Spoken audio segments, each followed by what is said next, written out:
പാകിസ്ഥാനിൽ ജയിലിൽ കഴിയുന്ന മുൻ പ്രധാനമന്ത്രിയും ക്രിക്കറ്ററുമായ ഇമ്രാൻഖാന്റെ ആരോഗ്യനില എന്താണ്? നിരവധി അഭ്യൂഹങ്ങൾ ഇമ്രാൻഖാന്റെ ആരോഗ്യനിലയെക്കുറിച്ച് പുറത്തു വന്നിരുന്നു.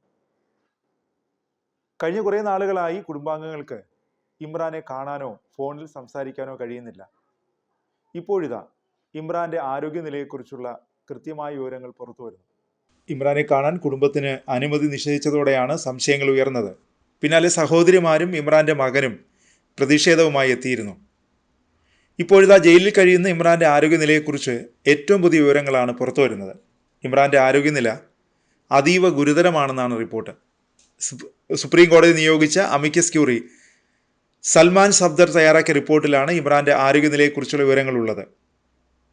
ഇമ്രാന്റെ ഒരു കണ്ണിൻ്റെ കാഴ്ച നഷ്ടപ്പെട്ടതായി റിപ്പോർട്ടിൽ പറയുന്നു.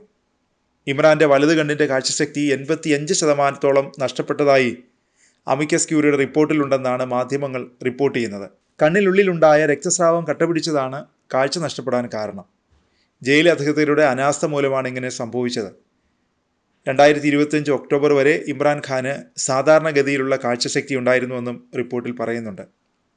അടിയന്തരമായി വിദഗ്ധ ചികിത്സ ലഭ്യമാക്കിയില്ലെങ്കിൽ ആരോഗ്യനില കൂടുതൽ വഷളാകുമെന്നാണ് അമിക്കസ് ക്യൂറിയുടെ റിപ്പോർട്ടിൽ പറയുന്നത്. കഴിഞ്ഞ 2 വർഷത്തിലേറെയായി ഇമ്രാൻഖാൻ ജയിലിൽ കടുത്ത ഏകാന്ത തടവറയിലാണ്. പുറലോകവുമായോ മറ്റ് തടവുകാരുമായോ ബന്ധപ്പെടാൻ അദ്ദേഹത്തിന് കഴിഞ്ഞിട്ടില്ല. 73 വയസ്സുള്ള ഇമ്രാൻഖാന് ആവശ്യമായ രക്തപരിശോധനകളോ ചികിത്സയോ നൽകിയിട്ടില്ല. സ്വന്തം ഡോക്ടർമാരെ കാണാനുള്ള അനുമതിയും അദ്ദേഹത്തിന് നിഷേധിച്ചിരിക്കുകയാണ്. കുടുംബാംഗങ്ങളെയും അഭിഭാഷകരെയും കാണുന്നതിനും കർശന നിയന്ത്രണങ്ങൾ ഏർപ്പെടുത്തിയിട്ടുണ്ട്. മക്കളുമായി കഴിഞ്ഞ ഒരു വർഷത്തിനിടെ 2 തവണ മാത്രമാണ് ഫോണിൽ സംസാരിക്കാൻ കഴിഞ്ഞിട്ടുള്ളത്. നിലവിൽ ഭാര്യയെ ആഴ്ചയിലൊരിക്കൽ 30 മിനിറ്റ് കാണാൻ മാത്രമാണ് അനുമതിയുള്ളത്. കഴിഞ്ഞ 5 മാസമായി അഭിഭാഷകരെ കാണാൻ അദ്ദേഹത്തെ അനുവദിച്ചിട്ടില്ല. ഇത് അദ്ദേഹത്തിൻ്റെ നിയമപോരാട്ടങ്ങളെ ദോഷകരമായി ബാധിക്കുമെന്ന വിമർശനം ഉയരുന്നുണ്ട്.